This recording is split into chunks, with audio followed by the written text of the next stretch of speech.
Il faut regarder les taux des taux américains. Et les taux américains, le flight to quality, c'est ça, dans la finance, on le connaît bien, c'est on va chercher l'obligation en dollars parce que c'est ça la vraie sécurité. Effectivement, l'or en fait partie, mais c'est là où on va aller se positionner.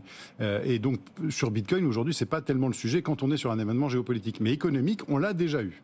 J'ai vu aussi, toujours sur X, un thread intéressant passé de Grégory Raymond, cofondateur et directeur de la recherche de The Big Whale, qu'on reçoit ici régulièrement dans cette émission.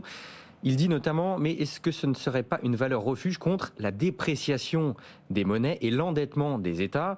Et finalement, le Bitcoin a des propriétés intéressantes pendant les conflits armés, notamment le transfert de fonds sans intermédiaire. Mais le but, finalement, est-ce que ce ne serait pas simplement la couverture face aux dégradations de l'économie? Si, et il y a la macroéconomiste américaine Lynn Alden, qui est très intéressante, qui a écrit le livre Broken Money, que je recommande.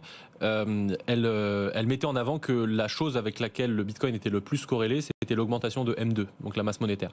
Et donc effectivement, on a tout dit quand on a dit ça. C'est que d'une certaine façon, et Yves Choueifati le résume autrement par une formule que je trouve très intéressante, c'est qu'il ne propose pas de comprendre la thèse de Bitcoin, il propose de comprendre l'antithèse de Bitcoin. Il dit en fait, si vous pensez que les banques centrales vont redevenir orthodoxes de manière durable, alors vous avez une antithèse de Bitcoin. Vous n'achetez pas de Bitcoin.